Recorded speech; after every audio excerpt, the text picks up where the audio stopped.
UN, Ortega's Nicaraguan govt behind widespread repression file. In this May 28, 2018 file photo, police in riot gear riding on the back of pickup trucks fire their shotguns towards university students protesting Nicaragua's President Daniel Ortega in Managua, Nicaragua.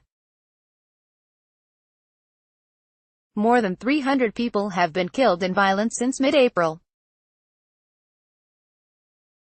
AP photo, Esteban Felix, file, Mexico City, AP. A United Nations report released Wednesday on 4 months of unrest in Nicaragua describes a comprehensive effort of repression by the government that extends from the streets to the courts. The report by the Office of the UN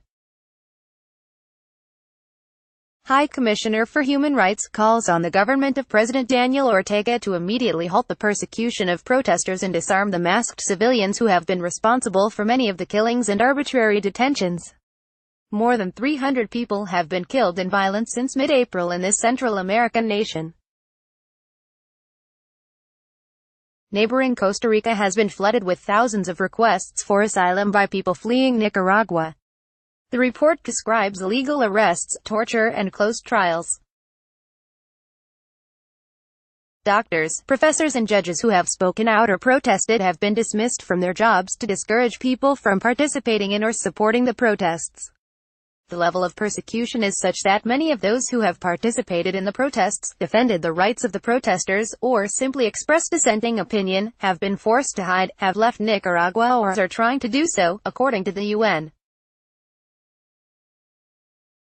Report. Zaid Ra'ad al-Hussein, the UN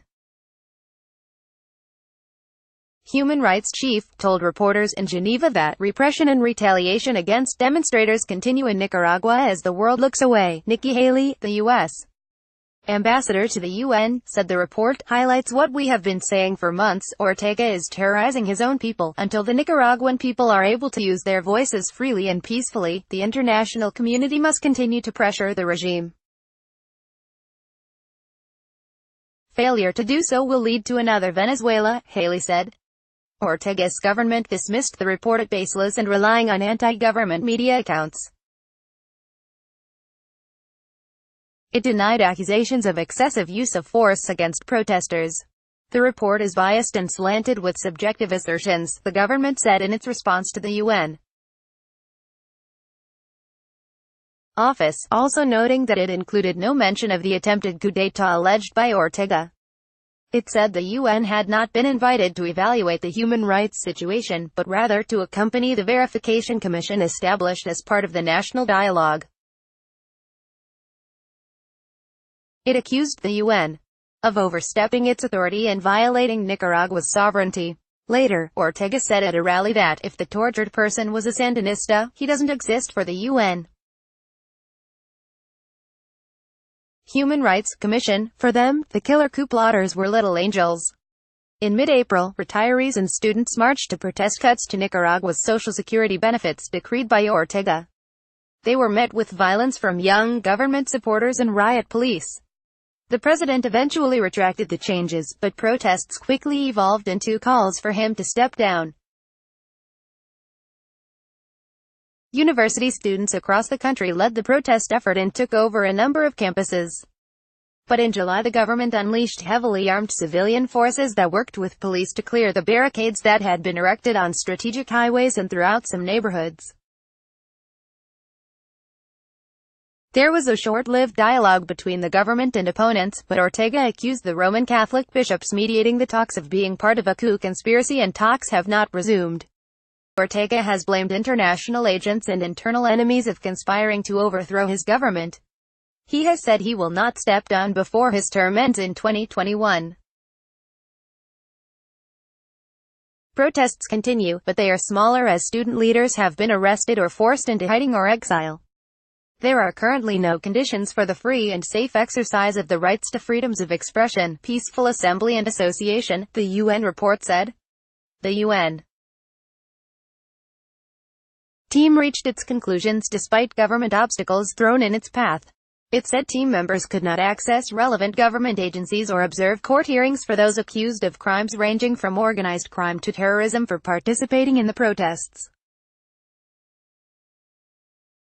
When the team attempted to travel outside the capital, the foreign ministry forbade it for security reasons.